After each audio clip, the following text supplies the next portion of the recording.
Hola queridos amigos y amigas, bienvenidos a estas pequeñas cápsulas sobre la historia de Europa. El día de hoy nos encontramos aquí, el Palacio Real del Louvre, palacio que nos habla de reyes y de monarquías muy antiguas como la francesa. Palacio que también alberga un museo único en su clase, el Museo del Louvre, con obras tan impresionantes como la Gioconda o Mona Lisa, las bodas de Caná o la Venus de Milo. Sin embargo, este lugar, por donde atraviesan y visitan millones de turistas al año, tiene su historia negra, su punto álgido, porque en este lugar y en este palacio tuvo lugar una de las masacres más profundas y horrorosas de la historia de la humanidad. Se trata de la masacre de San Bartolomé, que del año 1572 enfrentó a católicos y protestantes franceses. Y de aquí, desde este lugar, comenzó. Los invito entonces a que en esta cápsula revisemos un poco de la historia de la masacre de San Bartolomé, de aquí, desde el Palacio del Louvre.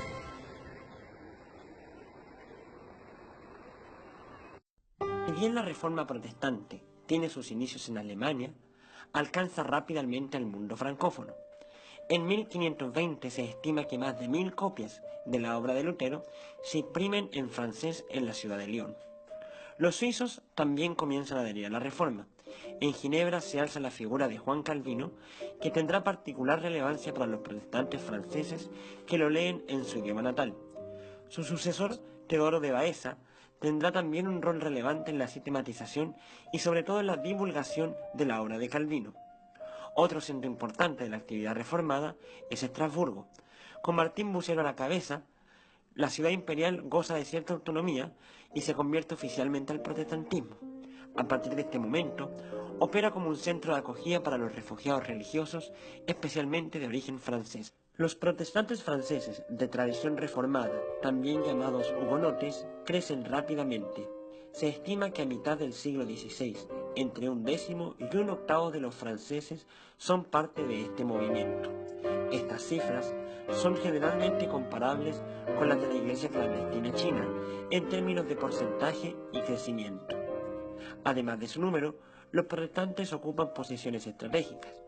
Educados en mayor medida que la población católica, se inclinan por las artes liberales, el comercio, la banca y la carrera militar. Todo esto preocupa profundamente a las autoridades católicas. Los problemas de persecución religiosa comienzan bajo el reinado de Francisco I a partir de 1520. La posición del monarca respecto al protestantismo es ambigua. Buscando diferenciarse de otras figuras de la época, como Carlos V o Enrique VIII, Francisco I se presenta a sí mismo como un monarca progresista. Su relación con los protestantes es cercana. Su hermana, Margarita de Navarra, es particularmente sensible a la fe evangélica. A pesar de que nunca abandona formalmente la Iglesia Católica, destina parte importante de su vida y recursos a proteger a los hugonotes en Francia. A partir de 1534, el rey abandona formalmente su política de tolerancia y ambigüedad para tomar parte activa en la persecución de los protestantes. La mañana del 18 de octubre tiene lugar un episodio conocido como el Asunto de los Pasquines. París amanece para ver colgado en alguno de sus principales monumentos panfletos en contra del papado y la adoración de María. Uno de los pasquines es colgado en la puerta misma de la habitación del rey en el castillo de Amboise. La respuesta es severa. Se queman las imprentas y los libros relacionados con la fe evangélica. Los responsables y sus asociados son quemados vivos frente a la catedral de Notre Dame. En 1540, Francisco I firma el edicto de Fontainebleau, en el que se compromete a perseguir la herejía al interior de su reino. Con la muerte de Francisco I, nuevos esfuerzos se vuelven a realizar en torno a la unidad del reino. En 1561, la reina regente Catalina de Medici y su hijo Francisco II convocan al coloquio de Poissy. Desean unificar teológicamente las facciones católicas y reformadas en torno a la concepción de Eucaristía. El representante protestante es Teodoro de Baeza, quien demuestra gran tenacidad en defender sus ideas. La fórmula redactada termina siendo tan general que ninguna de las facciones la acepta. La primera tentativa de unidad en el reino fracasa. Un año después, y ante la imposibilidad del acuerdo, se produce la primera masacre. Es domingo por la mañana en Basí, un poblado cercano a Tours. Las milicias católicas lideradas por la familia de Guisa se dirigen a un granero cercano en el que los hugonotes están celebrando el culto al Señor. La carnicería es brutal. Se estima que más de 200 cristianos desarmados caen muertos ante la ferocidad de la milicia católica. Todos estos son los eventos que anteceden a la masacre de San Bartolomé, en la que los hugonotes franceses fueron asesinados. Vamos entonces a ver qué ocurre esa trágica noche. El 24 de agosto de 1572 es una fecha terrible. Esa noche, París es el escenario de una verdadera carnicería. Por la mañana, el río Sena amanece rojo. Rojo por la sangre de los protestantes asesinados al calor de una masacre sin límite ni sin precedentes en la historia. La matanza de San Bartolomé. Una gran duda rodea la organización de la masacre. El rey Carlos IX y su madre Catalina de Medici han sido sindicados históricamente como los causantes de esta noche negra, pero la verdad es un poco más compleja que eso. Para entender de mejor manera los eventos que tuvieron lugar esa noche, conviene volver unos días atrás, al corazón del Lugo. El 18 de agosto de 1572, desde la sala de Cariátidas, que hoy acoge establas romanas, tiene lugar un importante matrimonio. Enrique de Navarra y futuro Enrique IV contrae matrimonio con la católica Margarita de Valois, hermana del rey e hija de la reina madre Catalina de Médicis. Es un gran evento y están invitados los más altos dirigentes de los partidos católico y protestante. El matrimonio ha sido orquestado por Catalina de Médicis, con el fin de poner alto a la violencia entre católicos y protestantes y acabar con más de 15 años de guerras de religión que asolan al pueblo francés. Esa mañana, el matrimonio tiene lugar en la explanada frente a la Catedral de Notre Dame. El obispo de París prohíbe realizar el matrimonio al interior de la iglesia, pues no está dispuesto a casar a la hermana del rey con un hereje hugonote y Borbón en la casa del Señor.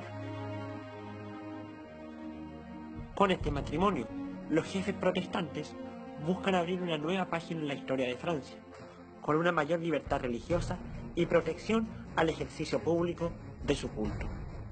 Entre los influyentes invitados destaca Gaspar de Coligny, uno de los hombres más influyentes del reino y amigo personal del rey Carlos IX, quien lo ve como un mentor y un verdadero padre, mientras que su madre, Catalina de Medici, está llena de odio y rabia contra su figura. La presencia de este jefe militar protestante exaspera a la nobleza católica, Coligny detestado y amenazado de muerte en innumerables ocasiones. Es 22 de agosto de 1572. Son las 11 de la mañana. El almirante Coligny abandona el Palacio del Louvre por la puerta este y empieza su camino por lo que hoy se conoce precisamente como la avenida Coligny.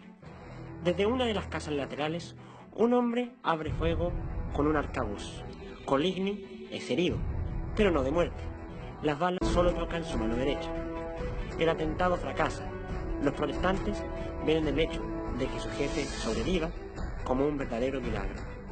El atentado es organizado por el líder de una de las familias nobles católicas más radicales, el duque de Guisa, antiprotestante y enemigo jurado de Coligny. El duque es la mente detrás de este intento de asesinato. En el Palacio del Louvre, Catalina de Medici, organizadora de este matrimonio de reconciliación, entra en pánico. Los jefes protestantes furiosos están a punto de tomar las armas y comenzar la revuelta. Para Medici es necesario reaccionar. El día después, en el jardín de Tullerías, al abrigo de los árboles, Medici se reúne con el duque de Guisa. En conjunto, crean un plan terrible. Con el fin de evitar la sublevación de los jefes protestantes, se asesinará a Coligny y a todo su séquito de militares hugonotes. Solo queda convencer al joven rey, amigo del almirante. El joven monarca es frágil e influenciable. Le hacen creer la existencia de un complot en su contra. Indeciso y aterrorizado por esta posibilidad, Carlos IX accede con una condición. Si los van a matar, mátenlos a todos, de modo que ninguno me lo pueda venir a reprochar. El rey ha hablado. Las autoridades municipales reciben la orden de cerrar las puertas de París y bloquear los ríos. Es en este preciso lugar, a espaldas del Palacio del Louvre, que tiene inicio la matanza de San Bartolomé. Habiendo convencido a su hijo, Catalina de Médicis da entonces la orden de asesinar a todos los protestantes que se encuentran en la boda y en toda Francia. Da la instrucción de que las milicias católicas que van a comenzar el ataque porten una cruz blanca en su pecho para ser reconocidos durante la noche. A medianoche, en esta iglesia, la iglesia de Saint-Germain-l'Auxerrois, suenan las campanas. Es el inicio de la matanza de San Bartolomé. La masacre comienza con la muerte del malherido Gaspar de Coligny. Es lanzado por una de las ventanas del Louvre para luego ser decapitado. Su cuerpo sin cabeza es colgado por los pies en una de las entradas de París para advertir a los protestantes que intentaban venir en auxilio de sus hermanos qué pasaría con ellos. El Louvre mismo es testigo de los horrores. Los protestantes encontrados al interior son asesinados rápidamente. Sus cuerpos son apilados sobre la explanada de la torre o bien lanzados al Sena. Rápidamente la masacre se sale de control. Las milicias católicas son incontrolables. París entra en un estado de violencia y euforia pocas veces visto. El escenario es desolador.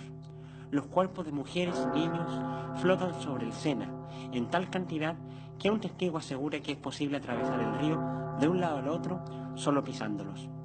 Las víctimas son desnudadas y mutiladas, sin importar su edad o su sexo. Catalina de Medici es la primera en salir del palacio la mañana siguiente.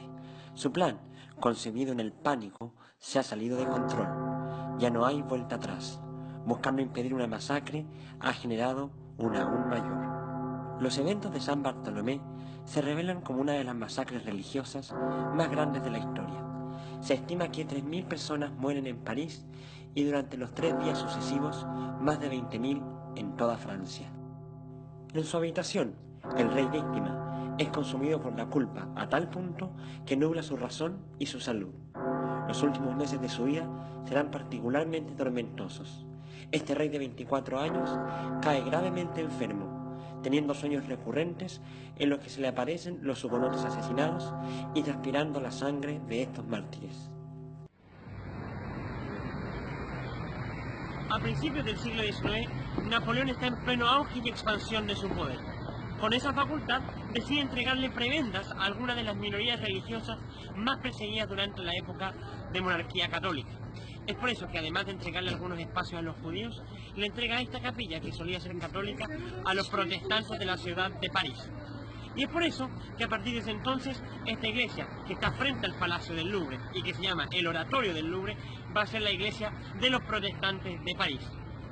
Justo detrás de esta reja, en el Oratorio del Louvre, fue erigida la estatua del almirante Gaspar de Coligny, el jefe del partido protestante.